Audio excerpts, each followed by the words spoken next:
The year is 1600, a time of exploration, ambition, and the dawn of global trade. Queen Elizabeth I, the formidable monarch of England, grants a charter to a group of ambitious London merchants. This charter is not just a piece of paper, it is a powerful document that will change the course of history. This charter gives them a monopoly on trade with the East Indies, a region rich in exotic goods and spices. The merchants, now empowered by the Queen's decree, see an opportunity to amass great wealth. They come together to form the East India Company, a pioneering enterprise that will become one of the most powerful trading entities in the world. Their headquarters in London becomes a hub of activity and ambition. The merchants are eager to profit from the lucrative spice trade. Spices like pepper, cloves, and nutmeg are not just culinary delights. They are highly prized commodities that can fetch enormous prices in European markets. The company's ships, laden with silver, set sail for the east. These voyages are meticulously planned, as the silver will be exchanged for the precious spices that Europe craves. The journey is long and perilous, taking many months to complete. The sailors face numerous challenges, from navigating treacherous waters to enduring the harsh conditions of life at sea. The ships are at the mercy of violent storms and the ever-present threat of pirates. These dangers test the resolve and bravery of the crew, but they press on, driven by the promise of great rewards. Despite the immense risks, the rewards are equally great. The successful voyages bring back spices that are sold for vast sums of money, enriching the merchants and fueling further expeditions. The demand for spices in Europe is insatiable. Markets are bustling with activity as people eagerly buy these exotic goods, which are now within their reach thanks to the East India Company. Pepper, cloves, and nutmeg are among the most prized commodities. These spices not only add flavor to food, but also symbolize wealth and status. The East India Company has tapped into a market that promises endless opportunities for profit and expansion.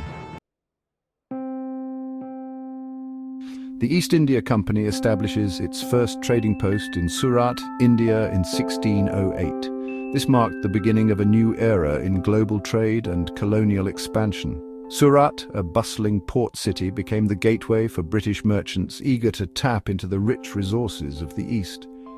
The initial trading post was modest, but it laid the foundation for what would become a sprawling network of commerce. They soon expand to other parts of India. From the coastal regions to the interior, the company set up trading posts in key locations, each strategically chosen to maximize their reach and influence. These posts were not just centers of trade, but also hubs of cultural exchange where ideas, languages, and traditions mingled. The company trades with local rulers. Establishing relationships with Indian princes and local chieftains was crucial for the company's success. These alliances were often sealed with elaborate ceremonies and gifts, ensuring mutual benefit and cooperation. The company's representatives, or factors, became adept negotiators, skilled in the art of diplomacy. They exchanged silver for spices, textiles, and other goods. The demand for exotic spices like pepper, cloves, and nutmeg in Europe was insatiable. In return, Indian markets received silver, which was highly valued. This exchange was not just about goods, but also about establishing economic dominance and creating a flow of wealth that would fuel further expansion. The company's presence in India grows. With each successful trade, the company's influence expanded. They began to play a significant role in local politics, often mediating disputes and offering protection in exchange for trading privileges. Their growing power was evident in the increasing number of British settlements and the construction of grand buildings. They built forts to protect their trading posts. These forts were not just military installations, but also symbols of British power and resilience. They housed soldiers, stored goods, and served as administrative centers. The fortifications were essential in safeguarding their interests against rival European powers and local threats. They raised armies to defend their interests. The company's private armies were composed of both British and Indian soldiers, trained to protect their assets and enforce their policies. These forces were crucial in maintaining order and ensuring the company's dominance in the region.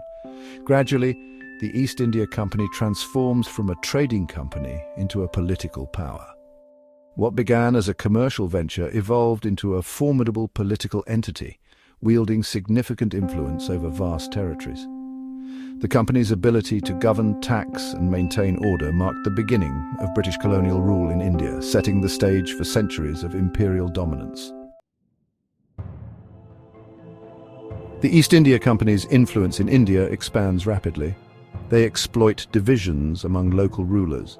The company intervenes in local conflicts. They emerge victorious from key battles, such as the Battle of Plassey in 1757. The company's victory at Plassey marks a turning point. They become the dominant power in Bengal. Bengal is a wealthy province. It becomes a major source of revenue for the company. Section 4. The price of power. The East India Company's rise to power is a tale of ambition, greed, and corruption. Established initially for trade, the company soon found itself wielding immense political and military power in India. Company officials, driven by personal gain, amassed vast fortunes. They lived in opulence, surrounded by luxury, while the local population suffered under their rule. The exploitation of the local population was rampant. Indian peasants were forced to work under harsh conditions, their labor enriching the company officials. As the company's influence grew, its focus shifted from mere trade to revenue extraction. The British officials imposed heavy taxes on the local population, squeezing every possible penny from the already impoverished people. The policies implemented by the company had devastating consequences.